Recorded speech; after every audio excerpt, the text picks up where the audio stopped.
ॐ नमः सिद्धेभ्यः।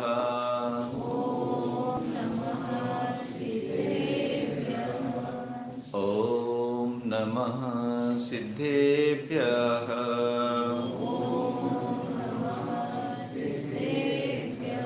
लक्ष्मी निवास निलयं विलीन विलयं निधाय हृदि वीरम् आत्मानुशासनमहं वक्षे मोक्षाय भव्यानां।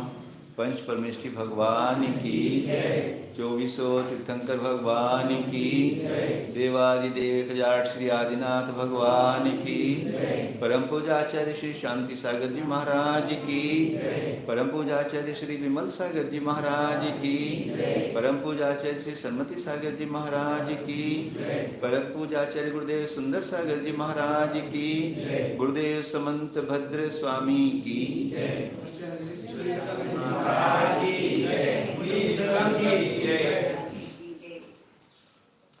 भव्य आत्माओं। आत्मानुशासन ग्रंथ है आचार्य गुणभद्र देव स्वामी द्वारा विरचित। इसमें विषय चल रहा है कि स्त्री के शरीर में ये प्राणी किस तरह से आसक्त रहता है, और सामान्य मनुष्य की तो क्या बात कहें, साधु भी अपनी तपस्या को छोड़कर स्त्री के शरीर में आसक्त हो जाते हैं। कैसा वो शरीर, उसका पूरा आईना आरसी की तरह आचार्य दिखा रहे हैं। अपना विषय चलेगा 133 नंबर है। वचरुग्रहं विषयिनामदनायुधस्य नाडीव्रणं विषमनिरुतिपर्वतस्य प्रच्छन्नपादुकमणङ्गमहानिरन्ध्र माहुर्बुधा जलनरन्ध्रमदन्तया। सुदंत्या आखिर का है शब्द। अच्छे दांतों वाली, खिलखिला के हंसती है ना जब स्त्री कटाक्ष पूर्वक, उसकी चर्चा कर रहे हैं कि सुंदर दांतों वाली, जघन रंध्र मदह, जघन यानी जंघाओं के बीच में रंध्र वाली, सुराख वाली, उसको योनि को क्या कहा, जघन्य में के मध्य में रहने वाला सुराख, योनिभूत। बुधा आहु, जो बुद्धिमान पुरुष हैं, ज्ञानी जन हैं, कैसे कहते हैं उसको, वचोग्रहम विषयी नाम, जो विषयी पुरुष हैं, जो विषयों में आसक्त हैं, उनको लिए वो स्थान कैसा बताया, जैसे संडास, वचोग्रह, संडास में जाकर हम मल क्षेपण करते हैं, और स्त्री के योनि स्थान में जाकर हम मल रूपी वीर्य क्षेपित करते हैं। तो ऐसा वो स्थान कैसा है, संडास के समान है। मदन आयुधस्य, जो कामी जन है उनके लिए। और नाड़ी व्रणम, और कामदेव के शस्त्र का, नाड़ी यानी जैसे शत्रु के द्वारा बाण फेंककर प्रहार किया जाता है, घाव किया जाता है, ऐसे कामदेव के शस्त्र का ये नाड़ी व्रण यानी ऊपर किया हुआ घाव का स्थान है। और कैसा है, विषम अनिवृत्ति पर्वतस्य, और दुर्गम जो मोक्ष है, दुर्गम मोक्ष रूपी पर्वत का, जैसे पर्वत के ऊपर हम चल रहे मान लीजिए, और आगे कौन सा पैर हमारा कहाँ नीचे जाने वाला है, पत्तों से ढका हुआ है, यानी गड्ढा है वहाँ पर, पता नहीं लगता। तो इस तरह से ये भी जैसे मोक्ष के स्थान में यदि कोई मोक्ष मार्ग में गड्ढा हो, उसका पता नहीं लगता, ऐसे ही ये भी विषम निवृत्ति पर्वतस्य, जो दुर्गम मोक्ष वैसे गड्ढे के समान है, गड्ढे में गिराने वाला है। प्रच्छन्न पादुक यानी ढके हुए गड्ढे के समान है, यानी एक बार तो उससे बचना आसान है, पर इस ढके हुए गड्ढे से बचना बहुत मुश्किल है। अनंग महाअहि रंध्रम, और कैसा है, कि जो अनंग रूप, जो काम रूपी महासर्प हैं, उसके रहने का बिल है। जैसे सर्प बिल में प्रवेश करता है, ऐसे ये काम रूपी काम भी उस योनि रूप बिल में प्रवेश करता है। यानी आचार्य कहते हैं कि सर्प के बिल में प्रवेश करना, सर्प के बिल में हाथ डालना, यदि गलती से सर्प के बिल में प्रवेश कर भी गया और सर्प उसके अंदर है, उसने काट भी लिया, तो समझो कुछ नहीं गया, एक ही भव का नाश होगा, एक ही जन्म का नाश होगा। परंतु स्त्री के ऐसे स्थान में यदि हम प्रवेश करते कामांध होकर, तो हमारे कितने भवों का नाश होता है। भव भव में ऐसा बंध होता है, ऐसी आसक्ति होती है कि ये कितने जन्मों तक भी हमको इस संसार में लुलाता है। यानी वहाँ से उस आप को हटाने का, उसमें आसक्ति हटाने का आचार्य प्रयास कर रहे हैं। देखो योगी जन कैसे कैसे प्रवचन दे के अपने अंदर साधना करके इन स्त्रियों से दूर रहने का प्रयास करते हैं। तो उस योनि स्थान को कैसे संडास के समान है या महान विष वाले सर्प के बिल के समान है ये जहाँ जाकर ये जीव अपने प्राणों तक की आहुति, अपने जो अंतरंग चेतन प्राण है उनकी भी आहुति दे देता है। तो ऐसा ये स्त्री का ये योनि स्थान है।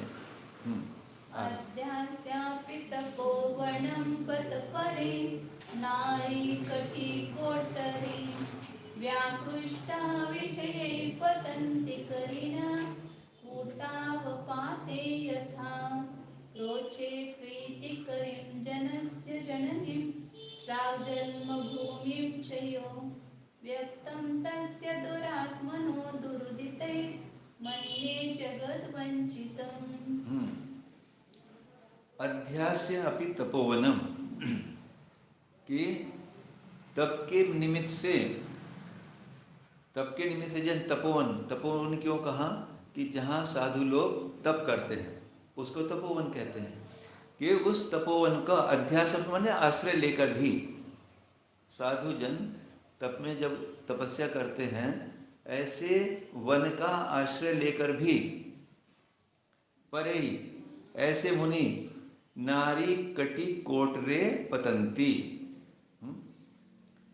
व्याकृष्टा विषय, जो विषयों के द्वारा विशेष रूप से आकर्षित किए जाने पर साधु तपस्या कर रहा है और वहां पर कोई ऐसा विषय उसको मिल गया, तो ऐसे ऐसे साधना करने वाले साधु भी ऐसे नारी के विषय मिलने पर जंगल में उसके प्रति आकर्षित होकर व्याकृष्टा विषय, उन विषयों में, उन विषयों के द्वारा, व्याकृष्टा माने विशेष रूप से आकर्षित किए जाने पर पतंती नारी कटी कोटरे, उन नारी के इस कटी कोटरे योनि स्थान में पतंती गिर जाते हैं। देखो कैसे कैसे वर्तमान योग में भी कथन आते हैं कि ये ऐसा विषय है जिसको देखकर अच्छे अच्छे भी डिग जाते हैं, पुराने चतुर्थ काल के भी आते हैं विषय, और यदि वर्तमान में हो रहे तो क्या। तो आचार्य का कहना क्या है यहाँ पर कि हमें किस तरह से एक एक कदम पर इनसे सावधान रहना है, कैसे कैसे हम इनको, एक बहुत अच्छी बात बताई थी हमको अभी, ध्यान रखना यदि ये अपने जीवन में आपने अपना लिया तो कभी उनके विषयों में फंस नहीं सकते आप। नारी को एक बार देखना, उसकी आंख में दोबारा मत देखना, बस काम हो जाएगा। यदि एक बार उसके हाव भाव को देखकर पुनः उसकी ओर देखा तो आप उसके बांध से व्यथित हो जाओगे, और यदि आपने एक बार देखा और उसकी हंसी को दोबारा नहीं देखा तो आपके ऊपर कुछ भी असर होने वाला नहीं। ध्यान रखना इस बात का, युवाओं के लिए तो देखना, बड़ों के लिए भी, कि एक बार उसकी तरफ देखना, उसके हाव एक बार देख लिए, एक भाव उसकी तरफ दूसरा देखना ही नहीं, बच जाओगे। और दूसरी तरफ देख लिया, दोबारा देख लिया तो बिंध जाओगे। तो आचार्य क्या कह रहे हैं कि ऐसे नारी कटिकोटरे उस नारी के शरीर में भी वो पतंती गिर जाते हैं। कैसे गिरते हैं? करिन कुटो पाते यथा, जैसे हाथी को पकड़ने के लिए क्या करते हैं, एक कृत्रिम हथनी बनाई जाती है। हथनी वैसी भी रहती है और हथनी के सामने पीछे एक गड्ढा रहता है, तो वह हाथी कामासक्त होकर उस हथनी की तरफ दौड़ता है। हथनी को तो पकड़ नहीं पाता, गड्ढे में गिर जाता है। तो इसी तरह से वन में भी, तपोवन में भी साधु के लिए विशेष रूप से आकृष्ट हुए विषयों को पाकर वो साधु भी तपोवन को पाकर भी उस गड्ढे में गिर जाते हैं। हाँ?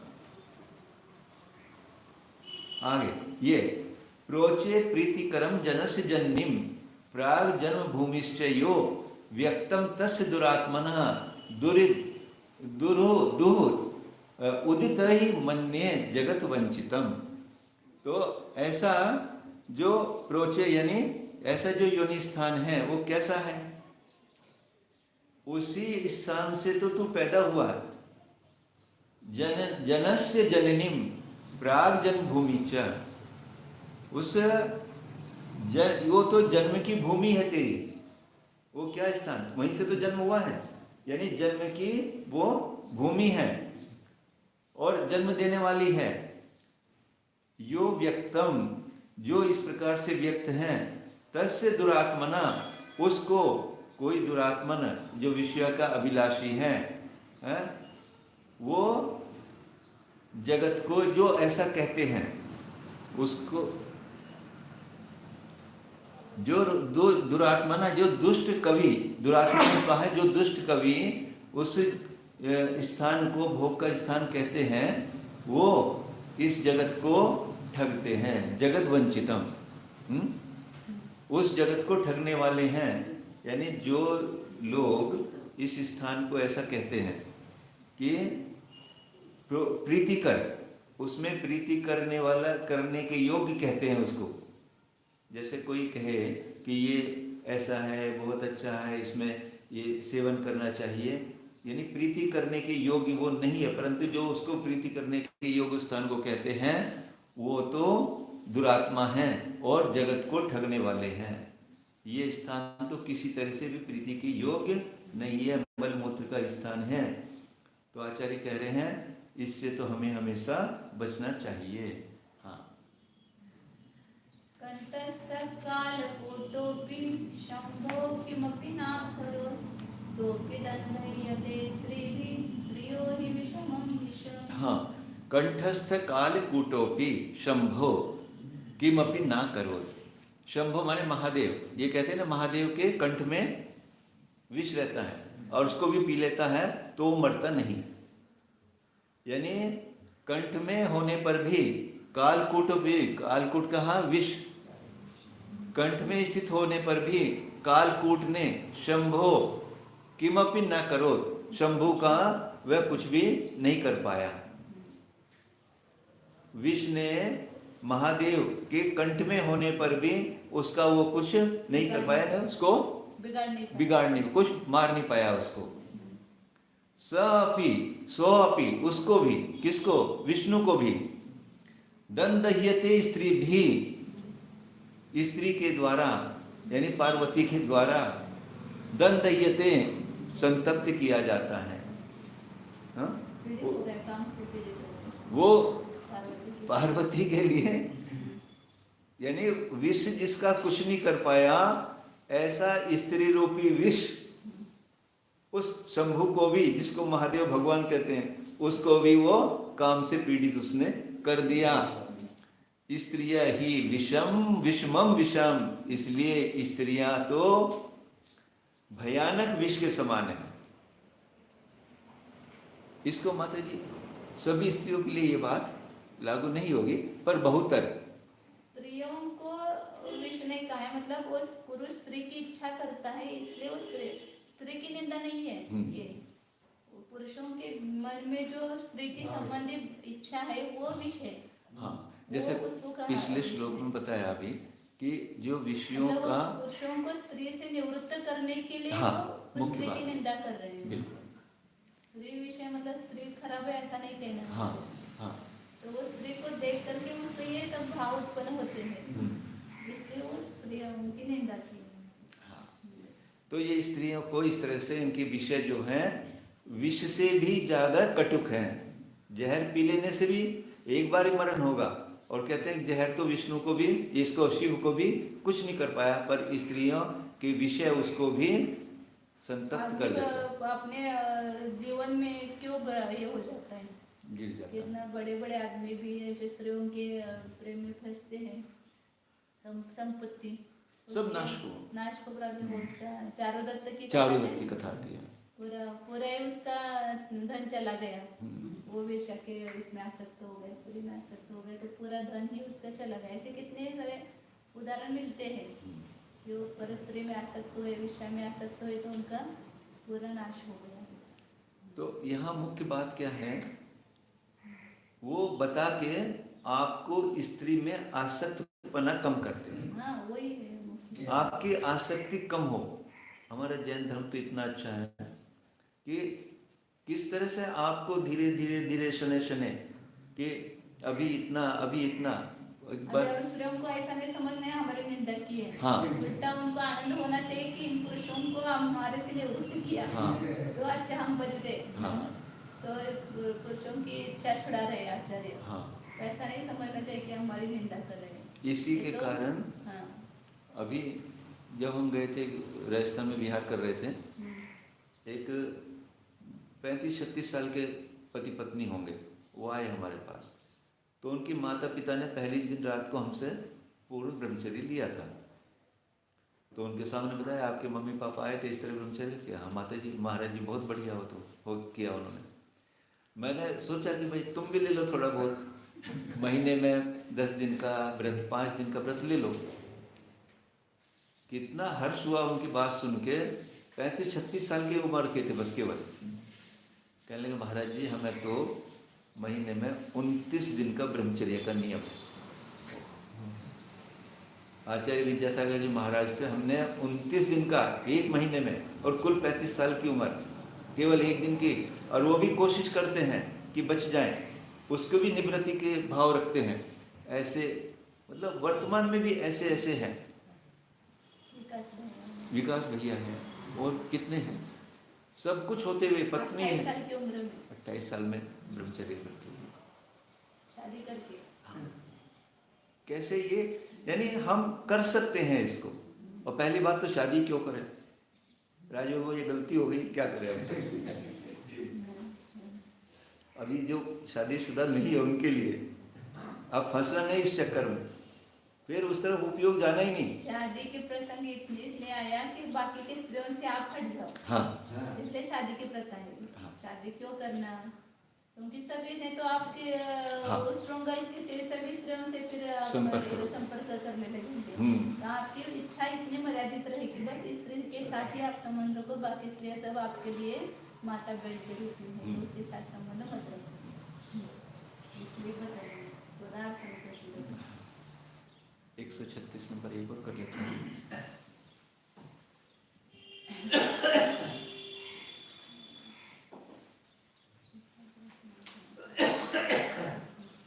तव युवति शरीरे सर्वदोषैक पात्रे रतिकृतमयुखाद्यर्थ साधर्म्यतश्चेत् ननु शुचिषु शुभेषु प्रीतिरेष्वेव साध्वी मदन मधुमदान्ते प्रायशक्तो विवेक।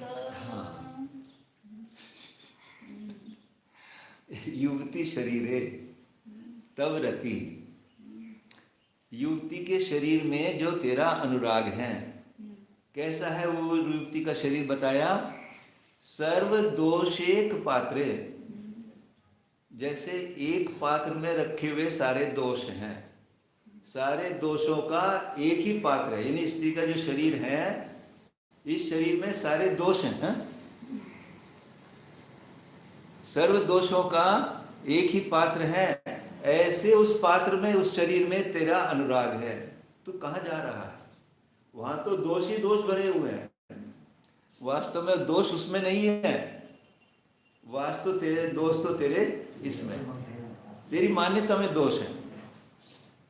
अमृत मयूख आदि अर्थ सामर्थ्य। अब यहाँ पर कहा कि अमृत मुख, जैसे चंद्रमा, चंद्रमा को है ना, अमृत के समान चंद्रमा की चांदनी होती है, तो ऐसे भी तो कि ये कन्या तो चंद्रमुखी है, यानी चंद्रमा की शोभा उस कन्या के बराबर कर रहे हैं। या नेत्रों को कमलहारी, नेत्रों को हरण करने वाली कमल के समान इसकी आंखें हैं, और दांत कैसे हैं, हीरे की चमक के समान इसके दांत हैं, देखो कैसी। और क्या है, इसके स्तन तो अमृत कलशों से भरे हुए जैसे हैं, जैसे अमृत के कलश होते हैं ऐसे इसके स्तन हैं। तो आचार्य कहते हैं कि यदि सुंदरता है तो जो जो ये है उनमें सुंदरता है। चंद्रमा में सुंदरता है, कमल में सुंदरता है, हीरे में सुंदरता है, और अमृत कलशों में सुंदरता है, उसमें सुंदरता कहा है। जो सुंदर है उनको वस्तुओं को ग्रहण करना, तू इनको क्यों ग्रहण कर रहा है, इसको क्यों ग्रहण कर रहा है। तो आज उनकी उपमा स्त्री के इन शरीरों को दी। हाँ, तो चंद्रमा के समान स्त्री का मुख सुंदर है, तो हाँ। चंद्रमा में प्रेम करो ना। हाँ। चंद्रमा के समान मुख में तुम प्रेम कर रहे हो, तो चंद्रमा पर ही प्रेम करो, कमल पे प्रेम करो। कमल सुंदर दिखाई देता है तो कमल को लो, हीरा सुंदर देता है तो हिंदर को, और अमृत कलश अच्छे लगते तो उनमें प्रेम करो। स्त्री के शरीर के अंगों में तुम इनमें क्यों प्रेम करते हो। तो क्या कहते हैं कि ननु शुचिषु शुभेषु प्रीति ही एषु एव साध्वी।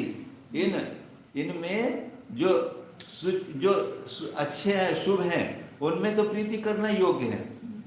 मदन मधु मध अंधे प्रायश्य क विवेक।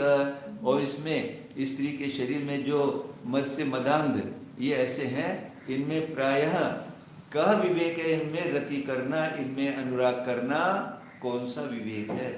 सुंदर जो वस्तुएं हैं जिनकी उपमा दी जा रही है उनमें अनुराग करो, स्त्री के अंगों में अनुराग करना कौन सा विवेक है, कोई भी विवेक उसमें नहीं है। वास्तव में सुंदर तो वे हैं जिनकी उपमा दी जा रही है, उनमें अनुराग करो। स्त्री का शरीर तो मल मूत्र आदि से परिपूर्ण निंद है, उसमें कैसा अनुराग।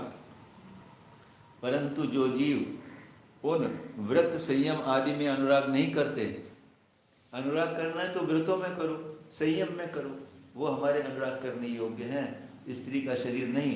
पर व्रत आदि तपश्चर्या आदि में तो अनुराग नहीं करते, परंतु स्त्री के शरीर में अनुराग करते हैं। दोनों उल्टी बात है। व्रत संयम में अनुराग करोगे तो संसार से पार हो जाओगे, और इधर यदि कामासक्त होकर इनमें अनुराग करोगे तो पतन निश्चित है, ऐसे गड्ढे में गिरोगे अनंत काल तक भी निकल नहीं पाओगे। इतना काल है इसका, बहुत काल तक भी इसमें से नहीं निकल पाओगे। तो किस तरह से भी अपनी आसक्ति हटाकर अपने को व्रत नियम संयम में लगाना ही योग्य है। जावानी के ज्ञान से सूझे लोकालो, सोवाणी मस्तक नमो सदा दे तू दो। देव भजो अरिहंत नित